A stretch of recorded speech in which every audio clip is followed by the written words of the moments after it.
ससुर के लिए चाय लेकर आती है। कहती है, लीजिए मम्मी पापा चाय पी लीजिए। प्रियंका के ससुर जी राम प्रकाश जी कहते हैं, आओ ना बेटा हमारे साथ बैठो, तुम भी चाय पियो। नहीं नहीं पापा जी, बस आप लोग पीजिएगा, मैं अभी जाकर खाना बनाऊंगी। अच्छा बेटा प्रियंका, तुम्हें कितने दिन हो गए, तुम अपने मायके अपने मम्मी पापा से मिलने नहीं गई।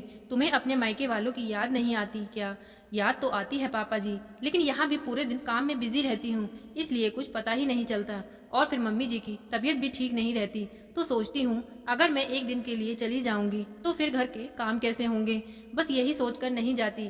तो राम प्रकाश जी बोले, अरे बेटा एक दो दिन के लिए तो मिलने जा ही सकती हो, घर के कामों का क्या है, ये दोनों माँ बेटी कर लेंगी। तभी प्रियंका की सास भड़क पड़ती है और कहती है, हाँ जी, तुम्हें दिखाई नहीं देता क्या मेरी तबीयत कितनी खराब रहती है? और रही बात अनु की, तो अनु की अपनी पढ़ाई है, वह अपनी पढ़ाई में लगी रहती है। अब बताना जरा घर के काम कैसे होंगे? और इसके मायके में वैसे भी है ही कौन, वहां जाकर करेगी ही क्या? ना तो उनके पास देने को कुछ है, ना लेने को कुछ, बस वहां इसके बूढ़े माँ बाप हैं और एक इसका आवारा भाई जो कोई काम नहीं करता, बस ऐसे ही घूमता रहता है, टाइम पास करता है। तभी प्रियंका के ससुर राम प्रकाश जी कहते हैं, भाग्यवान, ऐसे क्यों बोलती हो? गरीब है तो क्या हुआ? क्या उसको अपने माँ बाप से प्यार नहीं, या उसके माँ बाप उससे प्यार नहीं करते? और भाई की नौकरी नहीं है तो क्या हुआ, आज नहीं तो कल लग ही जाएगी। पर तुम इस तरह से उस बेचारी को ताने मत दिया करो। और राम प्रकाश जी अपने बेटे अजय से कहते हैं, सुनो अजय, तुम एक काम करना, कल सुबह प्रियंका को उसके मम्मी पापा घर वालों से मिला कर लाना। तभी दरवाजे पर डोरबेल बजती है। प्रियंका जाकर दरवाजा खोलती है, देखती है तो दरवाजे पर उसका भाई आया हुआ है। भाई को देखकर प्रियंका भावुक हो जाती है, उसे गले से लगा लेती है और अंदर बुलाती है। उसके भाई पवन को देखकर सासू माँ का तो मुंह बन जाता है। ससुर राम प्रकाश जी कहते हैं, बेटा पवन बैठो, बहुत दिनों बाद आए, और घर पर आपके मम्मी पापा कैसे हैं? जी घर पर सब लोग ठीक हैं।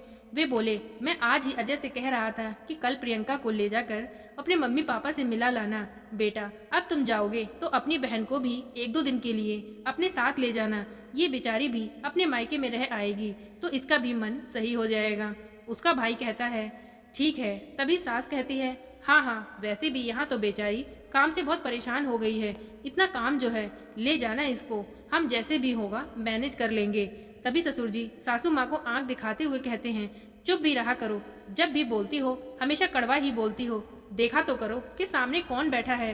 राम प्रकाश जी प्रियंका से कहते हैं, प्रियंका बेटा, अपने भाई पवन को अपने कमरे में ले जाओ, उसे कुछ देर आराम करने दो और चाय नाश्ता कराओ, बेचारा थका हारा आया होगा।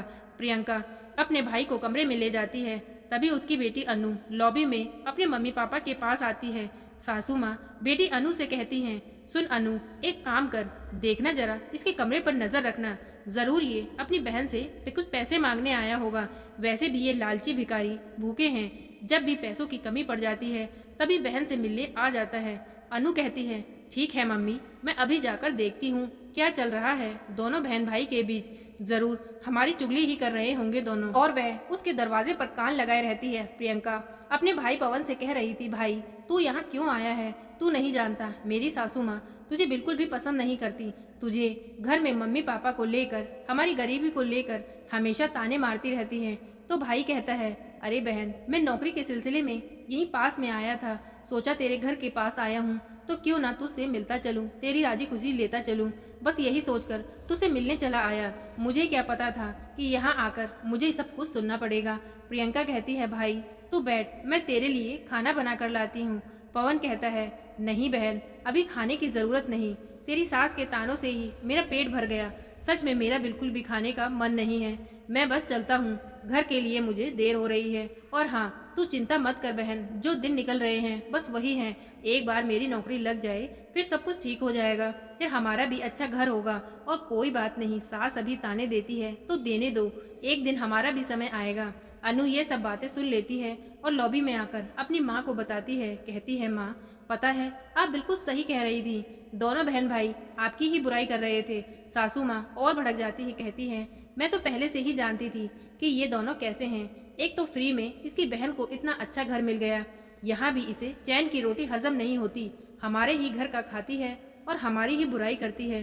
कुछ देर बाद पवन कमरे से बाहर आता है, कहता है, अच्छा मम्मी पापा अब मैं चलता हूँ। तो सासू माँ कहती है, क्यों बेटा, इतनी जल्दी क्या है, अभी थोड़ी देर और बैठो, बैठकर अपनी बहन से हमारी बुराइयां सुन लेते, ये आप कैसी बातें कर रही हैं?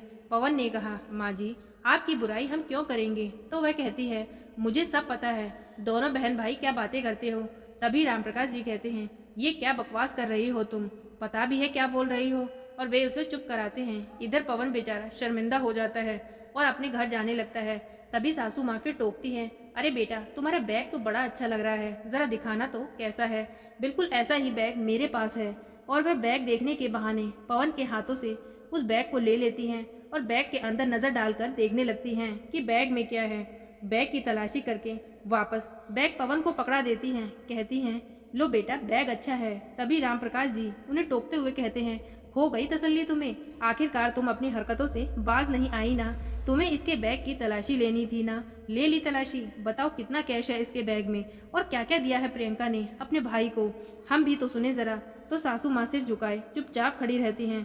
तब रामप्रकाश जी कहते हैं, मैंने तुम्हें कितनी बार समझाया, पर तुम्हें कभी मेरी बात समझ में नहीं आई और कुछ नहीं बचा तो इसके कपड़े भी उतरवा कर देख लो, कहीं इसने अपने कपड़ों में तो कुछ नहीं छुपा रखा। आज तो तुमने इंसानियत को भी शर्मिंदा कर दिया है। अरे एक दिन ऐसा था जब तुम अपने बेटे के रिश्ते के लिए इधर उधर घूम रही थी और जब प्रियंका का रिश्ता तुम्हारे बेटे के लिए आया तो तुमने झोली फैलाकर वह रिश्ता खुद अपनी मर्जी से उसके घर जाकर लिया था। और आज वही लड़की और उसके घर वाले तुम्हें चोर भिखारी नजर आते हैं। तुम्हें शायद अंदाजा भी नहीं कि आज तुमने किस हद तक इन दोनों बहन भाइयों को शर्मिंदा किया है। पर तुम चिंता मत करो, अब की बार रक्षाबंधन पर जब तुम्हारा भाई राखी बंधवाने घर आएगा तब मैं भी एक बार उसके बैग की तलाशी जरूर लूंगा। तब तुम्हें शायद उस दुख का एहसास होगा जिसका एहसास अभी बेचारी प्रियंका को हो रहा है और वह चुपचाप खड़ी है। तुमने इन दोनों बहन भाई की बेइज्जती करने में कोई कमी नहीं छोड़ी। न जाने कौन सी मिट्टी की बनी हो तुम, कितनी अच्छी बहू है हमारी, पर फिर भी इसे देखकर तुम्हारा दिल नहीं पिघलता। और रामप्रकाश जी हाथ जोड़कर अपनी बहू प्रियंका और उसके भाई पवन से माफी मांगते हैं और कहते हैं, आज तुम्हारा इस घर में जो अपमान हुआ है, जो तुम्हारी बेइज्जती हुई है, मैं वह तो वापस नहीं कर सकता, पर हाँ, अपनी पत्नी के द्वारा की गई गलती की आपसे बार बार क्षमा मांगता हूँ। हो सके तो हम लोगों को माफ कर देना। प्रियंका रोते हुए अपने कमरे में चली जाती है और उसका भाई अपने घर चला जाता है।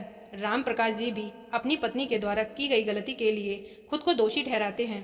तो दोस्तों, अगर आपने ये पूरी कहानी सुनी तो सच बताइए, प्रियंका की सास का ऐसा करना क्या कहीं तक सही था? क्या सास का अपने बहू और उसके परिवार वालों के प्रति ऐसा व्यवहार निंदनीय है या नहीं? प्लीज़ कमेंट बॉक्स में अपनी राय ज़रूर दें। तो दोस्तों, आज की कहानी आपको कैसी लगी प्लीज़ कमेंट करके बताएं। प्लीज़ वीडियो को लाइक करें और मेरे चैनल पर नए हो तो चैनल को सब्सक्राइब करें। Thank you friends.